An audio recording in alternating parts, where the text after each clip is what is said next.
మంటపం ద్వారా అందరి సమస్యలు తెలుసుకోవడం ప్రజాస్వామ్యం సార్. దాన్ని మనం కన్వర్ట్ చేసుకుంటూ గ్రామీణ మరియు పట్టణ ప్రాంతాల్లో అట్టడుగు స్థాయిలో ప్రజాస్వామ్యాన్ని ఏ విధంగా ఉండాలి అనేటువంటిది ప్రజాస్వామ్యానికి మూలస్తంభంగా ఇచ్చేశారు.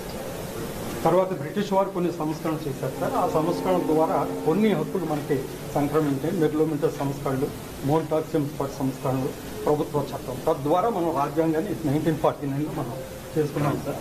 తర్వాత ఓటు హక్కు వచ్చింది సార్. అందరికీ కూడా ఓటు హక్కు ద్వారా వచ్చింది సార్. ఇది పార్లమెంటరీ వ్యవస్థ సార్. తరువాత మనకి 73-74లో ఆర్థిక సంక్షోభం, విద్యార్థుల నిరసనల కాడి నుంచి ఎమర్జెన్సీ స్టార్ట్ అయ్యారు సార్.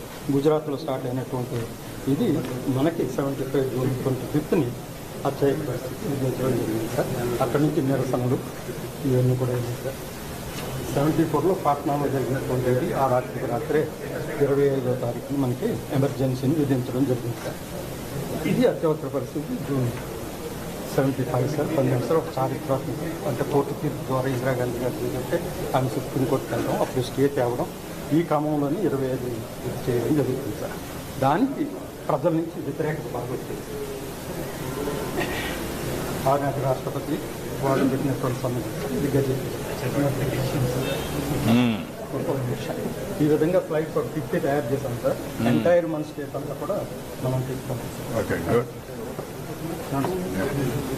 మీరు ఎక్కడున్నారు? 75 మీ కాలేజీలో ఉన్నాను. Post graduation. నమస్కారం. నమస్కారం అండి. భారత చరిత్రలో అత్యంత చీకటి దశ అయిన ఎమర్జెన్సీ యొక్క మితిమీరిన చర్యల కారణంగా బాధపడిన ప్రతి వ్యక్తికి నివాళులు అర్పించేటువంటి ఈ రోజు సంవిధాన్ హత్యా దివస్.